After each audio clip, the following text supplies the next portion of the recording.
కష్టాలే ఎదురవుతున్నాయి. రేయింబావళ్లు కష్టపడినా ఫలితం దక్కడం లేదు. పండిన పంటలకు గిట్టుబాటు ధరలు లేక, మార్కెటింగ్ సౌకర్యం లేక తీవ్ర ఇబ్బందులు పడుతున్నారు.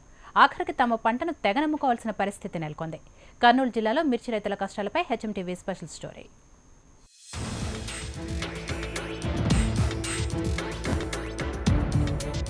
కర్నూలు జిల్లాలో మిర్చి పంట ఈ ఏడాది అధికంగా సాగైంది. గతంలో కంటే 25% అంటే దాదాపు 25,000 హెక్టార్లకు పైగా మిర్చి పంటలను రైతులు సాగు చేశారు.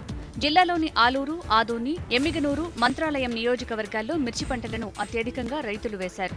అయితే మంచి దిగుబడులు వచ్చినా పంటలను నిల్వ చేసుకునేందుకు గోడౌన్లు లేక, స్థానికంగా మార్కెట్ లేక రైతులు తీవ్ర ఇబ్బందులు పడుతున్నారు.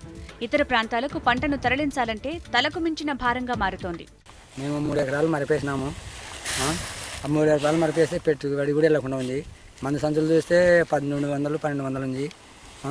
ఇది చేరు మందు చూస్తే 1 లీటరు 700, 800 పోతుంది చెప్తున్నారు. మాకు సరిగా పంటలు అమ్ముకునే కూడా గిట్టుబాటు ధర లేదు. మళ్ళీ ఇప్పుడు గుంటూరు పోవాలనుకున్నాము. గుంటూరు పోవాలంటే ఛార్జీలు ఎక్కువవుతున్నాయి. ఆ ఛార్జీలు పెట్టుకునేలేకనే మాకు దగ్గర అంటే బాగుండే కర్నూలులో. ఈ ఏడాది తీవ్ర వర్షాభావ పరిస్థితులు ఏర్పడటంతో పంట దిగుబడులు తగ్గాయి. ప్రస్తుతం మిర్చి ధరలు ఆశాజనకంగానే ఉన్నా దిగుబడులు తగ్గడంతో పెట్టుబడులు కూడా వచ్చే పరిస్థితి లేదని రైతులు ఆవేదన చెందుతున్నారు. జిల్లాలో ప్రభుత్వ, ప్రైవేటు గోడౌన్లు అరకొరగా ఉండటంతో రైతులు తమ పంటలను తక్కువ ధరకు తెగనమ్ముకుంటున్నారు. ప్రభుత్వం ఇప్పటికైనా స్పందించి తమను ఆదుకోవాలని, కర్నూలు జిల్లాలో గోడౌన్లు ఏర్పాటు చేయాలని రైతులు కోరుతున్నారు.